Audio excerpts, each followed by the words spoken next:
So, kamusta na po kayo mga kaibigan? So, ngayon po mga kaibigan, pag-uusapan po natin ngayon, no? Kasi meron po kasing isang dating opisyal ng gobyerno na mga kaibigan, itong dating opisyal ng gobyerno na to ay tumakbo ito dati, no? Sa picket ng UNITEAM. Pero hindi nanalo. So, mga kaibigan, itong opisyal na to ng gobyerno, dati, no, dating opisyal, siya ay binabaluktot niya, mga kaibigan, ang yung mga batas at binabaluktot niya yung mga pangyayari, no? So, i-ano natin yan, tatalakayin natin ngayon yan. Alam naman po natin ang nangyari na si Ka Eric po ay lumaya na, no? Tsaka si Dr. Lauren Badoy. So, mga kaibigan, kung inyong nasubaybayan yung hearing ng SMNI, ay mapapanood nyo kung paano tumakbo yung hearing, no? So, yung mga kaibigan, bandang yung part na malapit nang matapos ay napag-alaman na kasi itong si Ka Eric ay sumulat daw, no? Sumulat daw ng letter at yung letter na yun, mga kaibigan, ay merong paghingi ng tawad doon sa kanyang mga nagawa, no? Doon sa kanyang misbehavior na pinakita doon sa hearing. And then yung kanyang hindi pag-verify doon sa kanyang balita, no? Sa kanyang source. So, in short, mga kaibigan, during the time, yung Kongreso ay talagang gusto nilang maging desisyon na palayain nga, no? Magkaroon ng furlough, palayain dahil nga for humanitarian reason, kasi magpapasko. And then, nakita nila, nabasa yung sulat nga ni Ka Eric na yung nanay daw niya, senior citizen, may sakit, ayaw daw kumain, etc. etc. So, yun nga mga kaibigan, then bandang huli, parang medyo nagbago kasi nga dahil doon sa nangyari na magkaiba eh. Pero mo humihingi ka ng tawad doon sa ginawa mo, no? Sa Congress, doon sa pagtawag mo ng kangaroo court, no? At pagpo-post mo ng mga masasamang bagay habang ikaw ay wala, no? Doon sa loob ng Kongreso. And then, mga kaibigan, dahil na rin sa, siguro, napag-usapan na rin ng mga lahat ng kongresista at kinonsider na rin nila, no? Bagamat mayroong mga objections, ibang mga kongresista ayaw pagbigyan si Ka Eric kasi nga, magkaiba yung sinasabi niya doon sa kanyang ginagawa sa labas. So, in short, mga kaibigan, pinayagan na lang talaga for humanitarian reason.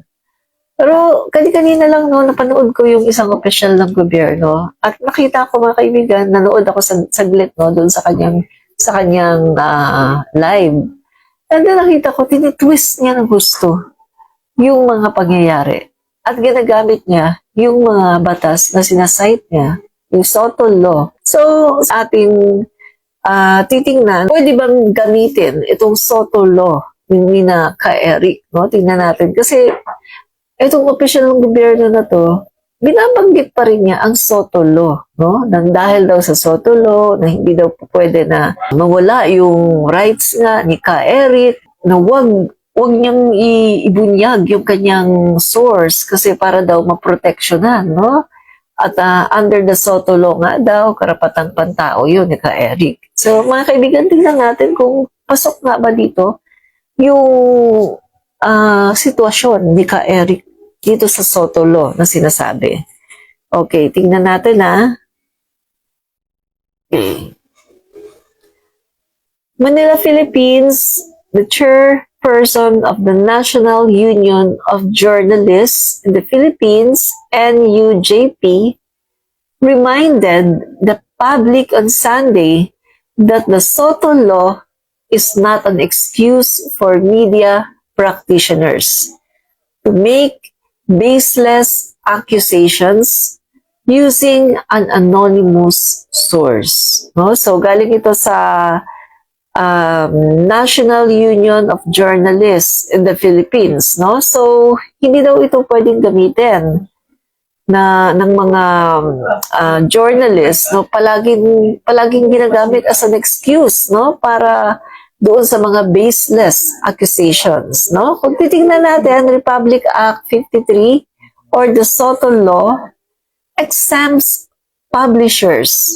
Tingnan niyo mga guys, editors or reporters from disclosing their new source of information acquired in confidence, except when the court or Congress finds the revelation necessary for national security. The law read. No? So, kung titignan natin mga kaibigan dito, no, sino-sino ba dito yung masasabi na pwedeng pasok dito sa Republic Act number 53 na to, no? Kasi ang sabi dito, an act to exempt the publisher, editor, or reporter of any publication from revealing the source of published news or information obtained in confidence, no? So, tingnan natin mga kaibigan sa Section 1. Ang nakalagay dito sa Section 1, okay, be it enacted by the Senate and House of Representatives of the Philippine Congress assembled, the publisher, editor, or duly accredited reporter of any newspaper, magazine, or periodical of general circulation cannot be compelled to reveal the source of any news report or information appearing in said publication which was related in confidence to such publisher. So mga kaibigan, dito sa Section 1, ang sinasabi kasi dito, accredited,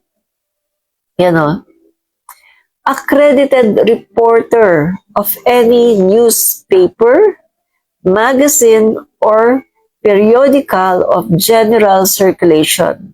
Accredited reporter, no? So, kung titignan natin mga kaibigan, etong si Ka Eric, hindi naman siya accredited reporter. Hindi rin naman siya masasabi na journalist. At hindi rin naman siya editor. So, kung titignan natin, hindi siya pasok dito, no, sa Section 1, itong si Ka Eric.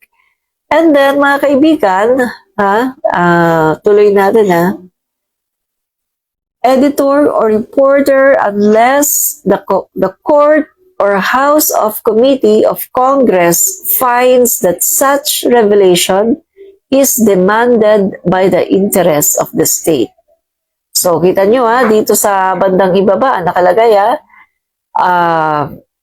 interest. Congress finds that such revelation is demanded by the interests of the state. So, pagdating pa lang dito mga kaibigan, hindi na talaga, pangalawa, hindi na talaga po pwede na hindi talaga pasok yung sitwasyon ni Ka Eric.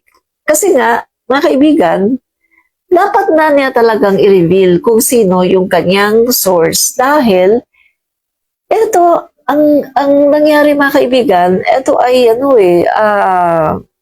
kumbaga, interest na ito ng state dapat na talaga niyang sabihin kasi security ng state ang involved dito, mga kaibigan. Delikado ito. Kasi nga, hindi ito basta-basta na isang revelation. Biro niyo mga kaibigan na sinasabi niya from the Senate.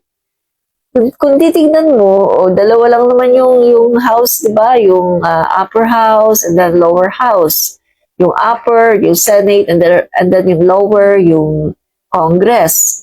So, makikita natin na meron talagang threat ito sa national security ng ating bansa. Kasi, merong isang tao na nag-feed ng information na mali at hindi, kumbaga, nakakagulo ito mga kaibigan. At hindi natin alam na baka itong tao na to na nag-feed ng maling information ay baka matagal na niyang ginagawa yan. At unfortunately, pinapaniwalaan, no? Kaya talagang kung titingnan natin mga kaibigan, yung sinasabi nung past government official na nagmamagaling, no? Kasi lawyer daw siya, dati din daw siya sa kongreso. Mga kaibigan, ako hindi naman ako lawyer. Hindi rin naman ako naging kongresista. Pero kahit pa paano, nakakaintindi naman tayo, no? Naiintindihan naman natin ang nakalagay dito sa Republic Act number 53. Samantala itong lawyer na to, pangalanan ko na, no? Harry Roque. Samantalang itong si Harry Roque, mga kaibigan, naturingan na siya ay isang kongresista, isang lawyer, at siya ay nagpapahayag na rin, no? Parang inaako na niya ang sarili niya as one of the journalists, no? Kasi nasa SMNI siya. And then, parang anchor na rin siya ng show. So, sinasabi niya, mga kaibigan, sinasite pa rin niya sa kanyang live yung Soto Law, which is hindi naman talaga pasok yung sitwasyon ni Ka Eric. Kahit balibalik tayo pa man niya, mga kaibigan, hindi talaga pasok yung sitwasyon ni Ka Eric. So, ang ginagawa nito, si Harry Roque, tinitwist niya.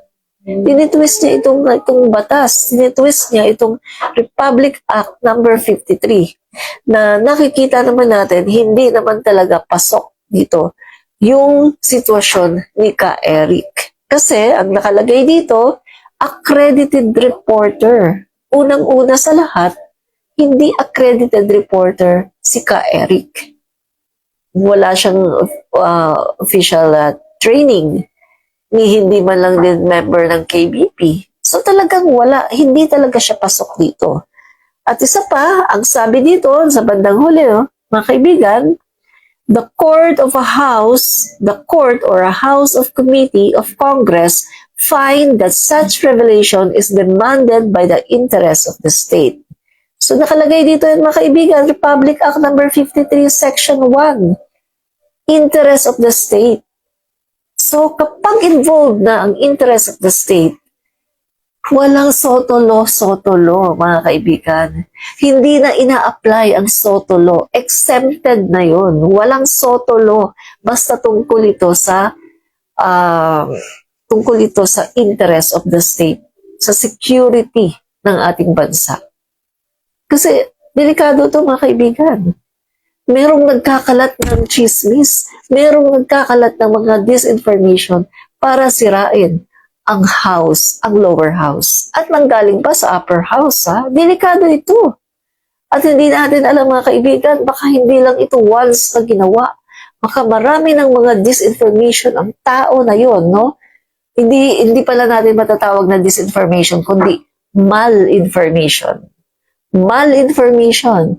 That person is trying to malign the House of Representatives and the Speaker sa pagsasabi niya na meron daw 1.8 billion, no? At nirelay niya kay Ka Eric, at si Ka Eric naman hindi verify na mali naman pala, no?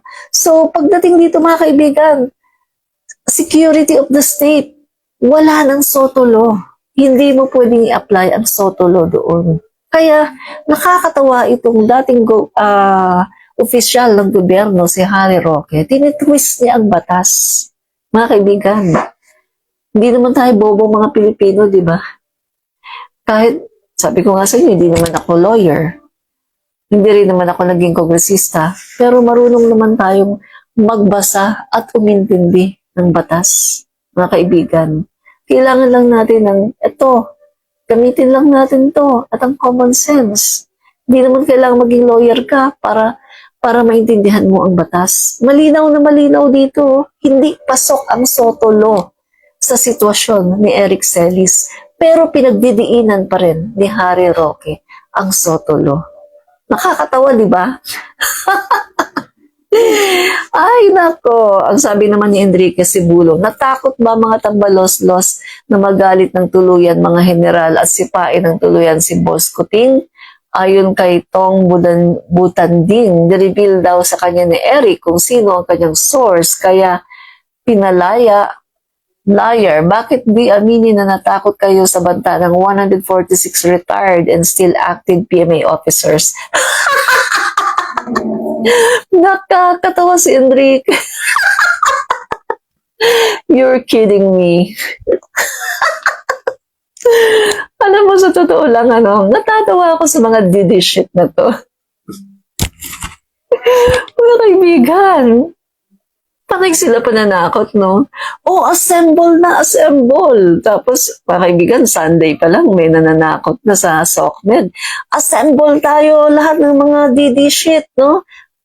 Didi shit tawag ko sa mga yan, no? Assemble tayo, sabi nung isang influencer na didi shit. Assemble daw sila sa kongreso daw, ha? Monday, December 11. Mga kaibigan, ako naman, nag-angkas na lang ako kasi sabi ko, naku, baka matraffic kasi mag-assemble daw yung mga didi shit. Pagdating ko sa kongreso, walang tao.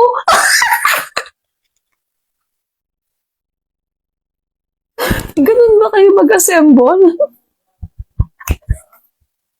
Mga kaibigan, kapag nag-assemble ang Marcos loyalists at Marcos supporters, doon makikita nyo kung ano ang tunay na assemble. Kaya hindi nyo matatakot ang Marcos supporters and Marcos loyalists. Sa totoo lang. Pero kayo, panay lang naman kayo, ngaw-ngaw ng ngaw-ngaw, dal-dal lang dal-dal, hanggang doon lang kayo. Manang-mana kayo sa puon nyo. Diba? Manang-mano kayo sa puon nyo na daldalero. Sabi nga ni Joe Masison, maluwag ang bunganga, daldal lang ng daldal, pero wala naman talagang ibubuga.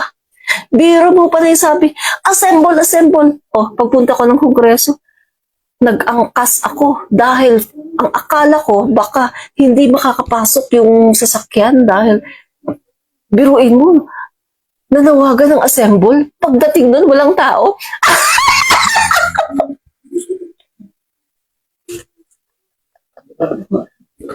Nakakatawa.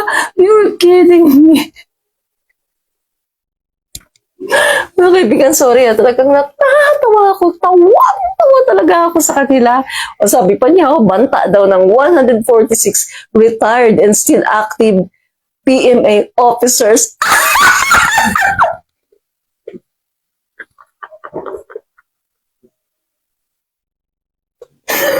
Nakakatawa siya. Alam mo bakit ako natatawa sa mga banta nila? Yung ginagamit nila yung pumirma daw ang 146 retired and still active PMA officers. Mga kaibigan, ba't ako natatawa dyan, ha? Kasi ganito yung mga kaibigan.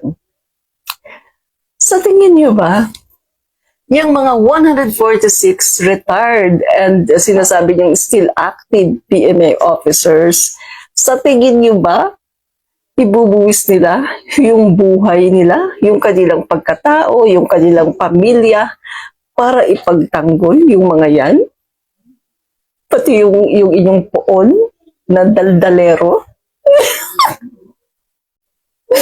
Mga kaibigan, tingnan nyo nga. Iniwan na nga sila di ba? Yung kanilang mga officer, PDP Laban. Wala namang kaibigan, nag-alisa na. Kahit nga yung mga hugpong ng pagbabago ni VP Sara Duterte, nag-alisan, nagsilipat sa federal, kay PBBM. At yung iba nagsilipat kay tinatawag nilang tambaloslos, si Speaker Martin Romualdez. Kita nyo, iniwan na yung mga yan, mga kaibigan. So, nananakot sila. 146 generals daw, mga kaibigan. Hindi mga tanga, hindi mga bobo ang mga general na yan para itaya nila yung kanilang pagkatao, yung kanilang buhay, yung kanilang pamilya, para lang sa mga yan.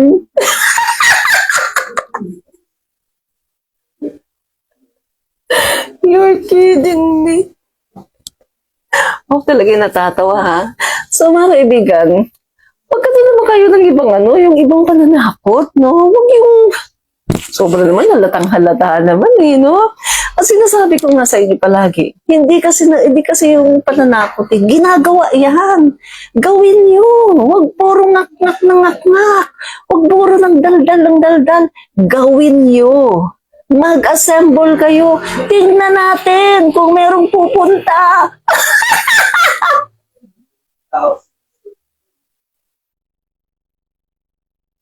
Ilang beses na mga kaibigan, ilang beses na nanawagan ng assemble. Sabi ko, ito na ba yung assemble nila? Pero, pag nanawagan ng assemble ang mga Marcos loyalists at Marcos supporters, yun ang tunay na assemble. Mga kaibigan, alam niyo ba, takot din yung mga yan yung sinasabi nila, 146 retired and still active PMA officers. Wala mga kaibigan. Alam niyo ba, na yung isang general na nakausap ko, kapag may nakausap akong general, mga kaibigan, mataas ang katungkulan sa AFP. Hindi ko sasabihin kung anong pangalan niya, mataas ang katungkulan. Mga kaibigan, tinanong ko yan tungkol sa ganyan. Kasi may mga pinapakalat ang mga DD sheet na susuporta daw na ganito yung mga retired officer, mga PMA officers, susuporta daw mga general, mga ganito, ganyan-ganyan. Alam mo, sabi sa akin,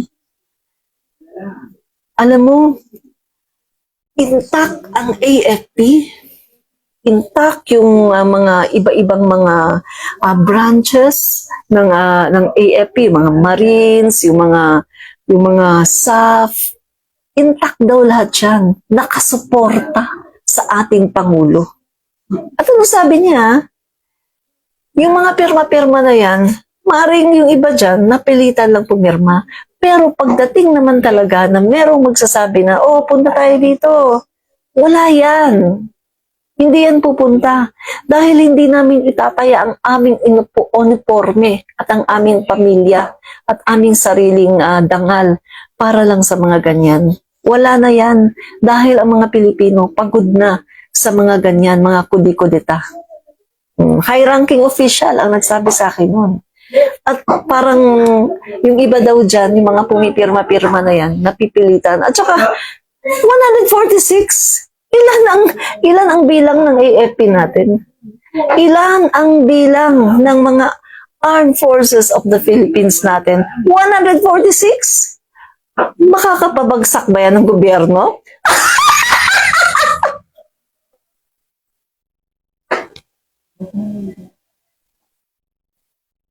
Sorry mga kaibigan natatawa talaga kasi ako sa mga DD shit, no? Hindi ko maintindihan mga kaibigan kung meron ba silang ganito? May utak pa ba yung mga DD shit? Ay, nako talaga mga kaibigan, no? Raul Torralba, funny sila talaga, madam. Tama ka. Very funny ang mga DD shit na to. Grabe Cici Blanco Laroche, bading na abogado. Original Tambaloslos ang nagpauso, DD sheets yan. Tama ka, no? Kasi mga kaibigan, ginagamit ang SOTO law para dito kay Ka-Eric na hindi naman talaga applicable pagdating doon sa sitwasyon ni Ka-Eric, no? Kasi kita nyo nga, ulitin ko para doon sa mga hindi nakaumpisa unang-una sa section 1, no?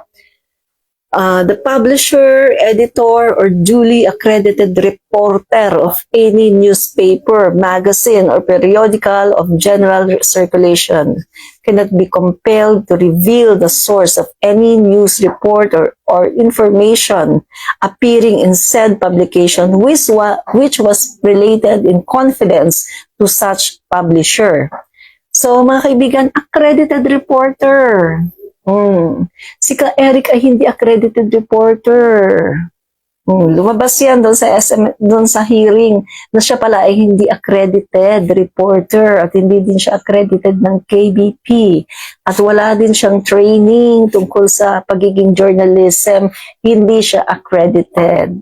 So, anong tawag sa kanila? Marites. Marites, kasi nag-aano sila ng mga information na hindi totoo Diba? So, Marites. And then sa section 2, anong sinasabi dito mga kaibigan? All provisions of law or rules of court inconsistent with this act are hereby repealed or modified accordingly. Anong nakalagay dito? unless the court or house or committee of Congress finds that such revelation is demanded by the interests of the state. So, ibig sabihin mga kaibigan, kapag tungkol na sa interest ng state, kapag tungkol na sa security ng state, wala nang soto-soto law. Hindi na applicable ang soto law. Kailangan ipagtapat mo yan. Sabihin mo yan. Hindi mo na pwedeng protektahan yung source. Kasi security of the state na to. Biruin mo, galing sa Kongreso, may naninira galing sa Kongreso, mga kaibigan, na parang ang gusto niyang gawin ay sirain talaga ang lower at ang upper house. Kita niyo mga kaibigan? So, kitang-kita natin, hindi applicable ang Soto Law kay Eric Celis. Pero patuloy pa rin na tinitwist ni Harry Roque at patuloy pa rin niya na sinasabi ang Soto Law. At yung kanya namang mga nanonood sa kanya ng mga madaling mabudol ay naniniwala naman. No? Kita ko sa comment section, no? Naniniwala sila mga kaibigan. Diba?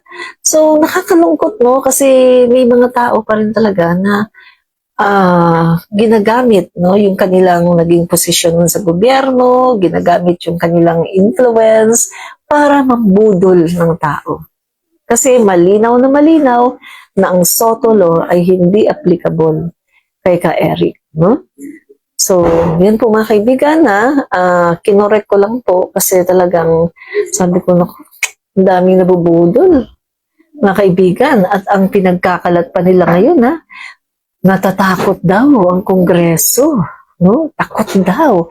Kasi illegal naman daw talaga yung ginawang pagdidetain. At natatakot daw, no? Bigla daw nagbago kasi takot nga daw na kasuhan. Mga kaibigan, hindi takot ang Kongreso. Dahil ang Kongreso, meron silang karapatan na mag-contempt ng tao at mag-detain ng tao. Kita nyo naman mga kaibigan, no? Kung pinanood nyo yung buong live, makikita nyo doon kung bakit sila na-contempt. At ito pa mga kaibigan, sabi ni Harry Roque, hindi man lang daw nagkaroon ng due process, hindi daw pinagsalita. Nakakatawa.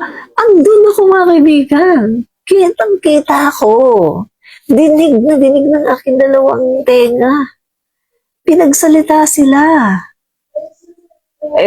Mga kaibigan, andun yung, kita na naman talagang hindi ba naman makukontempt sa ginawa ni Ka-Eric? Kahit sino, makukontempt talaga kung ganun ang asal. Mga kaibigan, yung bang nakipagsagutan, no? Talagang sumisigaw, gaganon pa siya doon. Tinuturo pa niya yung kongresista, napakayabang. Pagkatapos, kung ano-ano mga sinasabi niya. Mga kaibigan, makokontempt talaga siya. Bukod sa pagsisinungaling, yung behavior niya ay talagang hindi maganda. Andun pa rin yung kanyang pagiging rebellious. No? So, si Lorraine Badoy naman, na-contempt naman siya dahil sa mali-mali na sagot, iba-iba ng sagot, pagsisinungaling. So, karapatan ng Kongreso yun. Meron silang karapatan na mag-contempt at mag-detain ng tao. Nasa ano nila yan? Nasa House Rules nila yan. At siya ay alam yan ng Supreme Court. No? So, hindi bawal yung ginawa nila mga kaibigan. At yun nga, ang ginawa nila, kasi magpapasko for humanitarian reason, sila na rin ang nag-consider. Anyway, mga kaibigan, si Ka-Eric ay meron namang sinabi, nag-drop na siya ng name, pero sinabi nga niya na sila-sila lang. Pero, ang nakakatawa nito mga kaibigan, makikita natin na takot si Ka-Eric. Kasi, di ba, sinabi ni Congressman Tambunting sa isang interview na may binigay na pangalan. Ngayon, anong sinasabi niya kay Eric? Hindi naman daw totoo. Wala daw siyang binigay na pangalan. Baka nakita lang daw doon sa mga text messages, o sa mga calls, kaya daw nalaman. Yung sinasabi ni Harry Roque. Pero ang sabi ni Harry Roque, wala daw sinasabi yung kanyang client. Wala daw inaamin na pangalan si Ka Eric. Niniwala ba kayo doon? Kaibigan, hindi ako naniniwala. Kasi sa nakikita ko kay Ka Eric, no? Hindi sa dinajudge ko siya. Sa nakikita ko sa kanya, andun pa rin yung kanyang ano ba tawag doon? Yung kanyang orientation, yung kanyang hindi pa rin niya na-unlearn yung natutunan niya sa NPA. Di ba?